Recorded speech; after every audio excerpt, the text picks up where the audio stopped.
Welcome to Going Off Subject, a Jones College radio and TV production in association with Free State Records. I am your host, Ollie Hammonds. In studio today with me, helping cast my bronze voice over your speakers, is the great one, the great producer, Matt McGuffey. And our very special guest this week is Jones College football coach, Grant Garner. Coach Garner, thank you so much for coming in. My pleasure. Thanks for having me. Coach Garner, we always have like a customary first question, and it really kind of kicks off the conversation. So the first question I have for you today is, where were you born? Where did you grow up? What sports did you play? What was your childhood like? Yeah, I grew up in Dallas, Texas, or at least Mesquite, which is, a rock's throw from Dallas. Love sports. Absolutely couldn't get enough of it. Wanted to do it all the time. That was my freedom and where just my outlet, I guess, and had fun with it. Which really nobody in my family's at athletics, so I don't know what pulled me in that direction. But yeah, love it. Obviously, I guess that's why I'm a coach now. Yeah. So, what brought you to football? Like, what made you go football? This is what I like. Yeah. I ended up playing football in college, so I think I just kind of gravitated towards it since that was kind of my career, I guess. But I just got into the game and loved it, and I loved the strategy behind it and the work ethic and the camaraderie and unity. But ultimately, I just, without knowing other sports, as well as I feel like I know football, there's a lot of strategy going on and week to week and player to player, not only schematically, but just, personnel. So the variables change so much, and I just love figuring out the best way to maximize what we have versus who we're going against. Yeah. So. How'd you start your high school football career? What was your high school football career like? So I went to North Mesquite. Go Stallions. We were not very good when I was there, but traditionally a very, very good program. So growing up where there's a lot of money and football is extremely important. I should say a lot of investment into football and a lot of great players. From there I went to Oklahoma State. And had a little career there from 2007 to 11. Yeah, so we've had a few people in here who, Coach Quasey Drake, he went to Auburn. Coach Mueller, he played for Southern Miss. Things like, what was your recruitment process like? Because they're all different. Like, they really are all different. How did you choose Oklahoma State? What was that like? Yeah, so I kind of had, I don't know, the two or three worst schools, I guess, in every conference as a scholarship offer. But I wanted to play.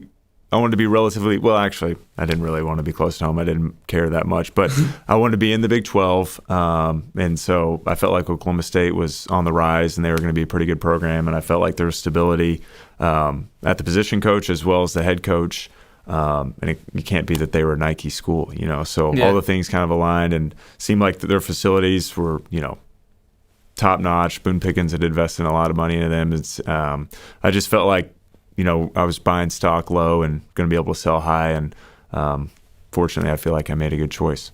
Yeah, so every player that goes from one level to the next always talks about the difference. And a lot of times you hear the stories of people who are like, I wasn't ready for it. Were you at all, how did you prepare yourself mentally? I'm no longer a high school football player. I'm now a college football player. How did you mentally prepare yourself for the new expectations you had and the new level of competition you were facing? Yeah, that's a great question. I feel like that's a thing that no matter how much preparation you do, man, it's an extreme adjustment going from high school to college. Not necessarily, for me, it wasn't a big adjustment athletically or schematically. I felt like my high school head coach Steve Bragg did a phenomenal job of developing me, 300, not just me, our whole team, our program, 365 days a year in the weight room, toughness, discipline. Did a phenomenal job. So I felt like going into it, there wasn't anything that was overwhelming learning wise or athletically or competition, but man, you just talk about being away from home for the first time. That was hard. I feel like God kind of prepared me for that in a sense because my parents got divorced when I was, I think, in kindergarten. So I was kind of always used to not being somewhere, whether it was at my mom's, wanted to be with my dad, or with my dad, I wanted to be with my mom. So kind of used to that. But man, just every day, no matter you're trying to do your best, and it's not good enough. Yeah. And you can't get away from it. So you just, speaking in college, it's like every day you got to show up, you got to work. If you don't do your best, you're going to get embarrassed. And it's just the constant pressure to perform, mentally, physically. Wow, what a grind! It's a hard time to adjust to. But once you do, man, absolutely, I loved it. Loved Oklahoma State. Loved my teammates. But yeah, that first year or two, man, I wanted to quit. Never was going to, but God, this is hard. Yeah, this is hard. Yeah. Well, you had some people in the coaching staff that could help. Some people might not know who your coaches were. So would you mind giving us a rundown of who your coaches were at Oklahoma State? Yeah, I played for Mike Gundy. Oh, wow. Mullet man. I inspired him to have the mullet. That's right, yeah. What's interesting about that rant was that came after a win. So. But yeah, man, played for Coach Gundy. I played for Joe Wickline. He was my offensive line coach, really well respected in the profession, did a phenomenal job. Best flat top you've ever seen. Man, he was a very demanding coach in a lot of ways, physically, emotionally, in any aspect you can think of. But one thing I really appreciate, especially the further I get away from Oklahoma State, is at the time I'm there, and I think, there's unity, there's toughness, there's discipline, there's structure. Coach Gundy says something, and that's what we're going to do no matter what. And he could care less who you are. You're going to fall in line or you're out of there. You're very replaceable. And so that's just kind of how I cut my teeth, I guess, growing up in the football world. It's like you're going to do what you're supposed to no matter what. And if you don't like it, there's the door. And I feel like the further I've got away from Oklahoma State and the different places I've been, the more I realize that is not the norm. Yeah, and you could see how that would help because a lot of when you hear strife in the locker room, it's always when players are valued or seem to be to other players valued more than others. And I could see how that would help, I guess you say freshmen and sophomores, seeing that juniors and seniors are getting treated just like I am. So it is sort of like, I guess, a unity. I guess that would create a unity. Is that what you're saying? Yeah, much? I mean, for sure, in a sense, no one's above the team. Yeah. I think there was a sense of that. And I think, you look back, and I think like Josh Cooper and Brandon Whedon, two of my good friends, roommate, and man, it's almost like anytime they'd mess up or we'd mess up, it's like Gundy was going to punish you quick, almost hoping that you'd quit and get out of there. Yeah. Not knowing, I guess, that those guys, Whedon was a first-round pick, and Josh Cooper played in the NFL for a few years. Great players. But it didn't matter. It didn't matter. You were a Cowboy. That's right. You weren't an NFL draft pick yet. Yeah. So here's another thing that I got to ask you. You look at offensive linemen, they're big dudes. They're big dudes. I look at you. You're not a big dude anymore. You're tall, but you ain't that like. Talk about the difference. Well, I'm pretty ripped, Yeah. I mean, I am too as well. But talk about the workouts that you went through to get to that, to get to offensive line weight. Like, what is the difference that you see in a running back as compared to an offensive line player? The workouts that you go through. Yeah. So my freshman year of high school, I'm 6'3". I was 180 pounds at the time, my freshman year. And then gradually I put on 20 to 30 pounds every offseason because I knew I wanted to play offensive line. I wanted to play in college. My dream, I guess, my goal was to play at Nebraska. Didn't quite reach that goal. So I loved basketball growing up. Loved it. It's probably my favorite sport to play. But I realized, my future wasn't in basketball being 6'3". And so, I committed to the weight room, to eating. I mean, I'd literally eat 2 meals every dinner. My lunch was ginormous. It was in a lunch bag. Stuffed my face, for 8 years in order to gain weight, the right kind of weight, I guess, because, man, we were burning some calories. In high school, I did powerlifting in the morning. I think we started at 6 a.m., and so I did powerlifting, which was, an hour workout, whatever it was, and then went to school, and then we did our off-season training, which was not easy. It was a grind. It was just a gut check. You were going to do something every day that was a gut check. So, so for 4 years, I did 2 workouts every day during school, and I think that allowed me to grow and get better and put on the weight. But as far as position-specific workouts, things are going to be tweaked a little bit, as far as what position you play. Yeah. Skill guys are going to run just a little bit more. Yeah. Big guys are going to lift a little bit heavier. But I think it's relatively the same. Yeah. So your workout, you talk about how in the offseason you always had like gut check. Would you say offseason workouts suck the most compared to in season? Like what would you say as a football player is the hardest season, in season or off season? Like what's the most physically demanding? Yeah, I think football season's harder mentally because there's no break. I mean, Yeah. it sounds crazy, but And there's actual results to look at to see how you're doing, I guess you could say too. yeah, it's just the everyday demand to be at your best. Because Yeah. if you're not, you're gonna get mother effed. You know. Yeah. And so I think mentally it's just so taxing, and the season's so long because you start in college, at least you start in August and you're not done until January-ish. And if you make a bowl, I mean, people tell you they love bowl games and all that, but boy, I hated them. Oh my gosh, because now you're going into camp all over again. You got 14 practices in Stillwater. It gets cold. Yeah. So we didn't have an indoor at the time. So you're talking about 10-degree practices.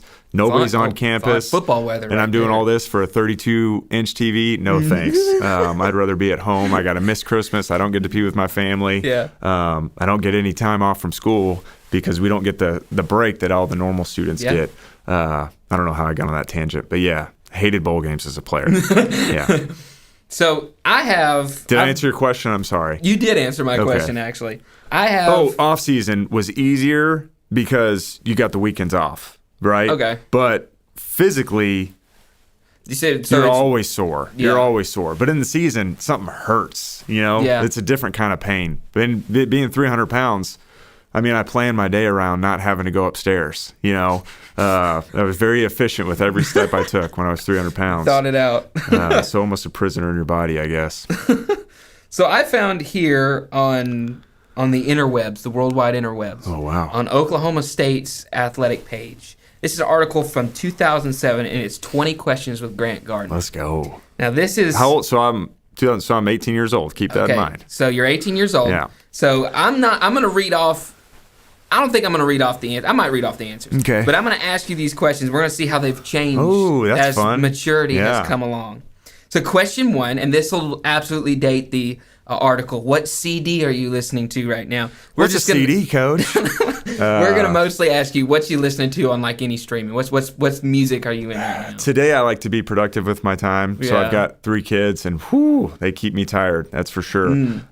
So I don't listen to a lot of music. Yeah. I listen to a lot of podcasts. Yeah, okay. But if I'm listening to music, it's usually some worship, whether it's Hillsong United or Young and Free Okay. or whatever. Yeah. But podcasts, I really enjoy Move the Sticks. It's a football podcast. It's awesome. I enjoy Hardcore History. It's just about history. Yeah.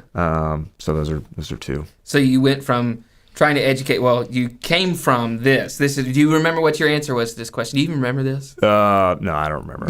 Yeah. Your answer was Dog Problems by Okay. the Format. So Gotcha. you've gone from that to Great CD. to Man, education. yeah, I was a smart kid. First one is maturity there. If your home was on fire and you only had time to save one possession, Yeah. what would you save Today, today? man, that's I don't know. grown man with Maybe a shirt or a favorite sweater. I don't know. Yeah. Maybe my favorite pair of shoes. Yeah. Your answer that day was my Xbox. Let's go. So we have your priorities there. What is your favorite thing about football? Oh, this is a good one. I think today just the strategy behind it and seeing how kids change. How I think, man, what an avenue, an opportunity for guys to change their lives. And I think after they're done being at Jones for 18 months or whatever it is, they're hopefully the idea, and for the most part, they're completely different people. Yeah. And I think they learn things about themselves, habits, how to work that I don't know if you can learn in very many other avenues outside of sport. Yeah, you stay pretty consistent. Your answer was it reveals your character. So Let's there you go. What's your favorite superhero?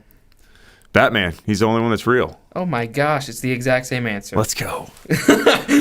What is the one TV show you can't miss? PTI. Pardon the interruption. Same exact answer. What is the best gift you've ever received? I guess my salvation. Yeah. Oh my gosh, I think you just told me you don't remember this, but you actually do. That was the exact answer then. Okay, here's number 7. Who is the best football player of all time? Well, I'm not qualified to answer that, but I would say, I guess let's go with Barry Sanders. He's a poke. Yeah. Why not? So your answer there was Vince Young. Okay. Okay, so number 8. Who is the biggest influence in your life?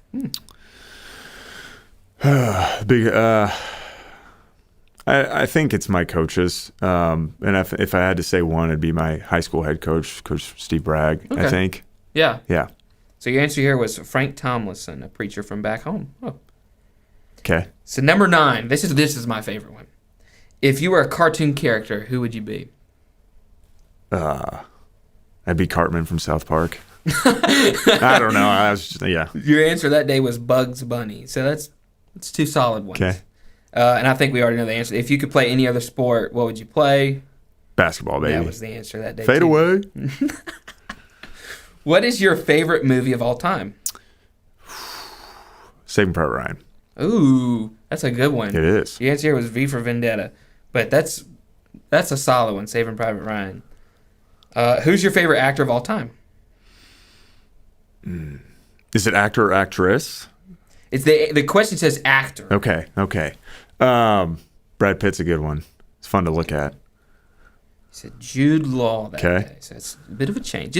But not much of a change. Yeah. You're answering a lot of these the Both exact handsome men, yeah. What is your favorite pro football team? Dallas Cowboys, are you kidding me? I was about to say, that's the same answer here. That's the only thing I'm a true fan of. So here's my question. How long do they give Dak until you think Dak gives a little bit more? He's got to win a playoff game this year at least. Yeah, I hope they get rid of him. I love him. Good I do guy, too. leader, and all that good stuff. But in my opinion, watching every snap, he's just not good enough to win because of. You can win with him, but not because of him. Yeah. And since we're paying him all that money, man, you just can't do it. I also feel like you see, I hate the term system quarterback because that's what you want. You want a quarterback who's good in your system. Sure. I don't know if he fits in that system all that well. I don't know if he fits any system all that well. I mean, he's just an average Maybe player. he needs to go back to Mississippi State. What is your Hail State. favorite? What is your favorite restaurant? Some Mexican food. Glorious. That'd be my, yeah. Okay. Your answer was Benihana. Oh. What is your favorite thing on their menu? Probably some enchiladas. Some enchilada. Oh, enchilada is solid. Like I have like an order at every Mexican restaurant. I look for the same thing, and it's a chicken chimichanga. You can't go wrong with chimichanga. You A fried cannot. burrito and meat. No, Let's go. I mean that's like that's like my dream. You said the teriyaki steak. Oof, good Okay. choice. 18-year-old Grant. What is your biggest fear? And this is back when you play, but what's your biggest fear now? Oh man, I would say losing one of my kids. Yeah, one of my kids dying. That's for sure, man. That'll bring a tear to my eye for sure. And wow. Yours that day might not have been that deep. It was suffering an injury. Okay. I mean, that's still a pretty big fear of a college athlete. What is the one word that you would use to describe yourself? Calculated. Ooh, your answer that day was positive. So it's changed a little bit there. So number 18 is, what's your least favorite food? Pretzels. Pretzels? Really? Oh, what's the hate for the pretzels? I don't know. It's just the way God made me, I guess. Just don't they like just don't the taste pretzels. good. That day it was fish. I'm not a big fish fan. Not a big fish guy, but I do love some fried fish. So Oh, yeah. Well, yeah, I guess you could say. So number 19 was, what would your Sports Center highlight be? So what would be like the one thing you'd want to be highlighted for on Sports Center? yeah, just I guess doing a great block and springing a big run. That was the answer that day too. All right, so the question then was, what was your favorite thing about OSU football so far? What was your favorite thing throughout the whole, looking back now, what was your favorite part of the process of being at OSU? Man, I think just the grind and the people that I did it with. Special time. We won a whole lot of games. I love those guys. And I think there's a bond that was created, through the fire that was forged. And it's like, man, that's special. And if any of those guys called me, I'd be there at a whim. So I think it's just a common struggle and just doing it with them. Yeah. So, yeah. Your answer that day was the food. Oh, it's great food. Yeah. Great food. Stays the same. Yeah. So one coach I do want to ask you about that's very mainstream now as well that you got to play under is Todd Monken. Uh-huh. So, you watch offenses that Todd Monken's over are very efficient, very good offenses. So talk about having Todd Monken as an offensive coordinator at the time. Yeah, he came in my senior year, and we were really, really good my junior year. I think we were second in the nation in offense, and he came in, I think my senior year we were first or second in the nation as well as offense. So the player-coach relationship, he was a lot of fun. I mean, I was established at that point in my career, so I really didn't self-motivated, intrinsically motivated, didn't really mess things up very often, or need to be prodded in any certain direction. So I was really just letting loose and having fun and playing free, I guess. And he was a really good personality to mess with, and as long as you're executing, I think he was fun to banter back and forth with for sure. But he. And then I was fortunate enough to go and coach for him as a graduate assistant at Southern Miss. Wow, what a special opportunity I got to work for him. Learned an unbelievable amount in the 2 years I was with him. I reflect on those times all frequently of how much I learned and what a great football coach he is. Just so smart, understands the game, gets it. I think smart, but doesn't make things hard. And ultimately, I'd say the number one thing I learned from him was when the players mess up, it's not their fault. It's always the coach's fault. It's always my fault when the left guard has a missed assignment. And I believe any other way to look at it is unproductive. And so I think that's the biggest thing I learned from him is it's never the player's fault. Yeah. So you talked about something in there about being established and how you were playing free, you said. Do you know who Joe Madden is? Yeah. Yeah. So Joe Madden, great Angels manager, right? Yeah, he was. I'm messing with you. I know you're a Cubs fan. I'm a huge Cubs fan. Yeah. So that's what I was about to say. He won the World Series. How dare you? He talks about breaks down the 5 levels of being an athlete. He says professional athlete, but I think this can follow you anywhere. And he talks about the differences in a player trying to survive and a player that's finally says mentally, and there is a moment where the player has to say it themselves, I've made it, I'm here. Yeah. And he says, I can see the difference in a player that goes from survival mode, just trying to be, then switching into, I'm here, this is who I am, I don't need to worry about anything else than my production. I don't need to worry about impressing other people, I need to worry about my production. Did you feel that moment at Oklahoma State? Yeah, I think there was a switch for me. I think the spring going into I guess it would have been 4th year when I knew ultimately I was behind a 3-year starter and a 4-year starter at center. So it's like I wanted to get better, but I kind of knew it doesn't matter. It's it's going to be hard to get on the field. You're where you're going to be. And so I felt like, all right, this is my job to take. I'm going to go take it, and I'm a really good player. And I think it just took time to get in that right mindset, because wow, what a jump going from 18 years old trying to block 22-year-olds who are 300 pounds and explosive, strong. Yep. I mean, so I think I was confident within my ability and my assignment. And I think, there was some adversity that I don't know whether it was intentionally or unintentionally that the offensive line coach kind of put me through that I really had to grind through it and show no, I'm the guy. You gotta put me in there, coach. Yeah. So you were not drafted, but you were a free agent and you entered the NFL. Yeah. So talk about the process of becoming an NFL athlete. Yeah. And how that was like. Yeah. So I was a free agent. I signed with the Redskins 2012. So that was RG3's rookie year, and Kirk Cousins were drafted in the same class. And wow. So my senior year of college, Oklahoma State, I had a high ankle sprain, and holy goodness, that is a terrible injury.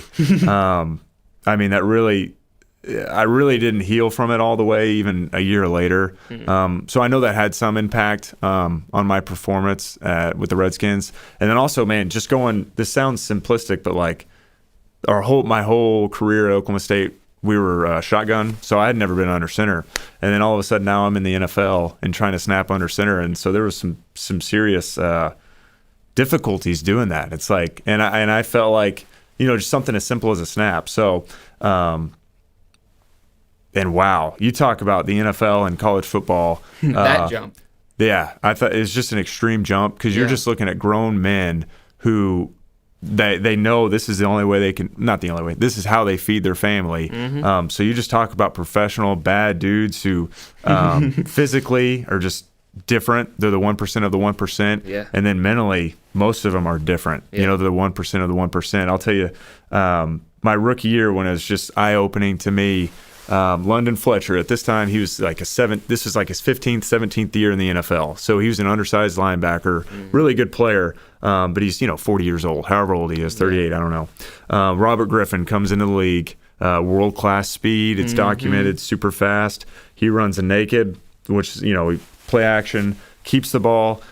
He's out in space. There is nobody within 20, 25 yards of him. I mean, so in college, he's going to run for 30 yards, whatever it may be.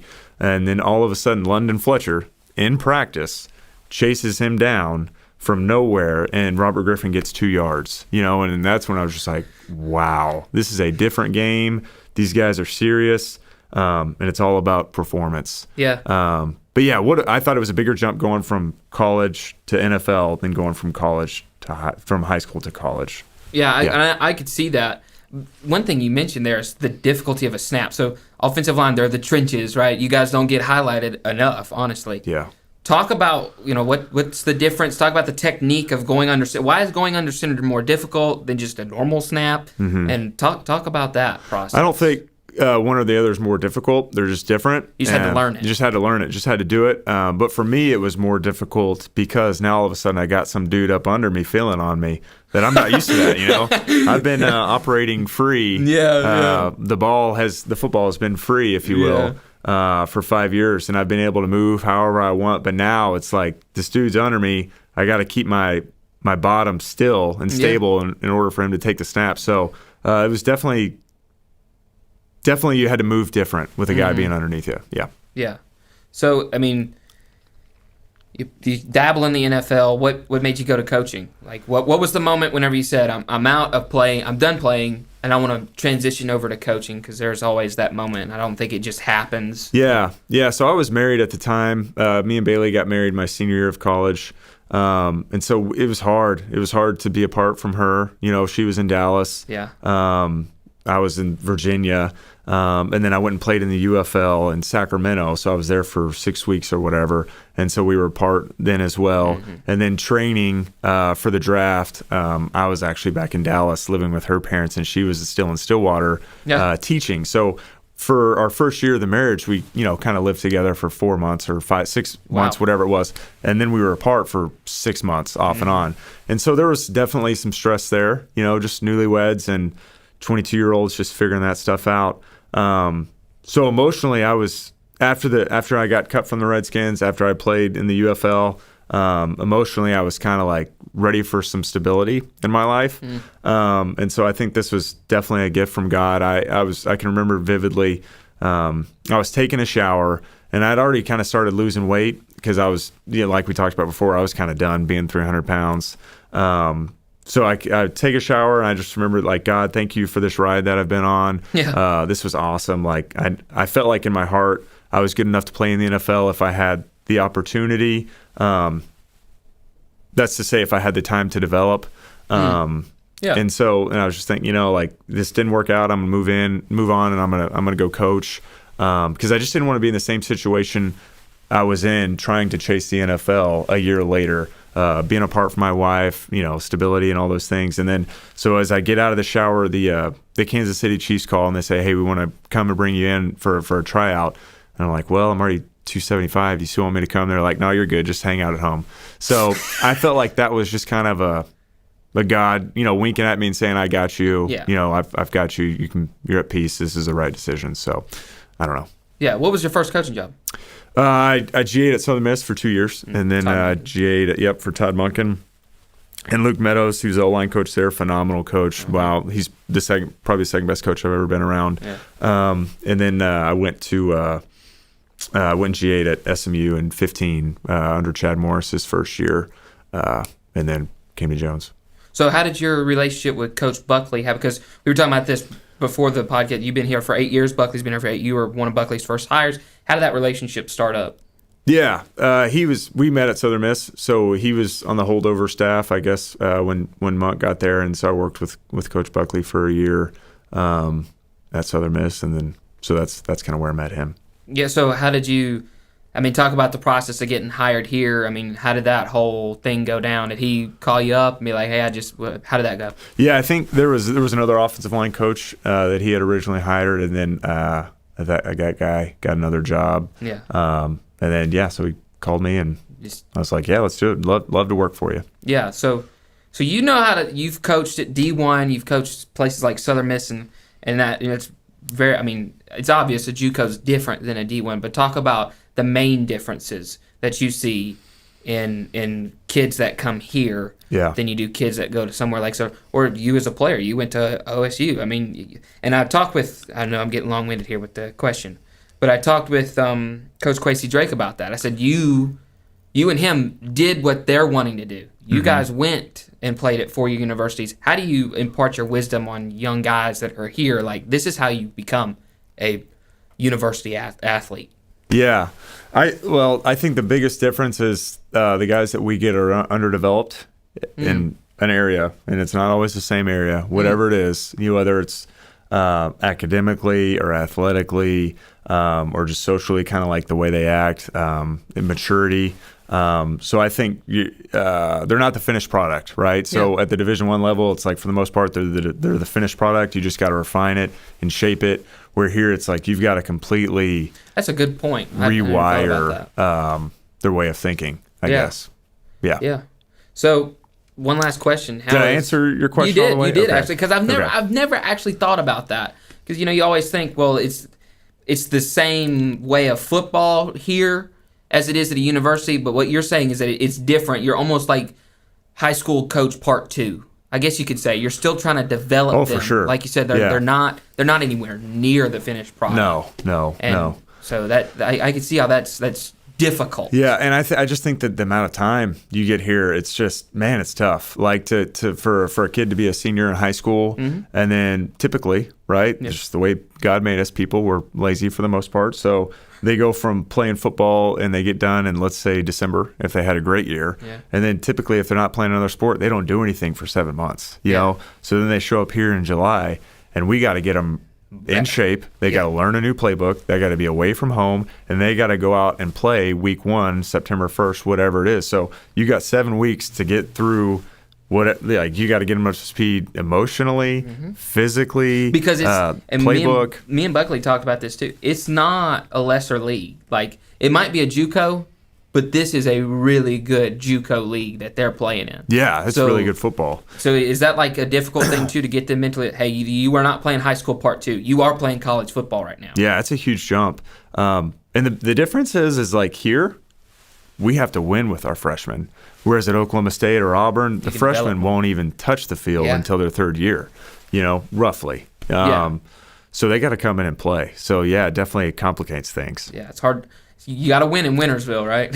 You better, or you're out of here. Yes, sir. Yes, so sir. That's the nature of the business. So last question I have for you, how has Jones impacted your life and your career in a positive way?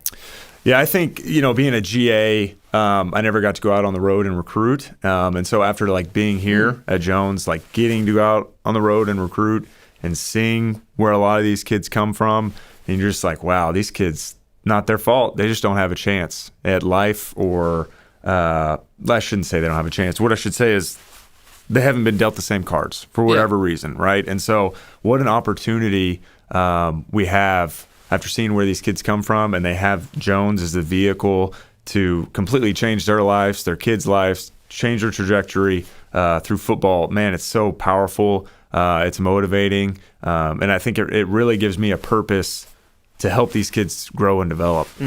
So I think that's the number one reason I love it at Jones, is because you're taking kids who don't have the best opportunity and allowing them, if they take advantage of the opportunity, to really, really change their lives. Yeah. Yeah. Well, Coach Garner, thank you so much for coming in. We really appreciate your time. You've been a great interview. Awesome, man. I appreciate you. Well, you've been listening to Going Off Subject, a Jones College radio and TV production in association with Free State Records. I'm your host, Ollie Hammonds. In studio today with me was the great producer, Matt McGuffey. And we'll see you next time.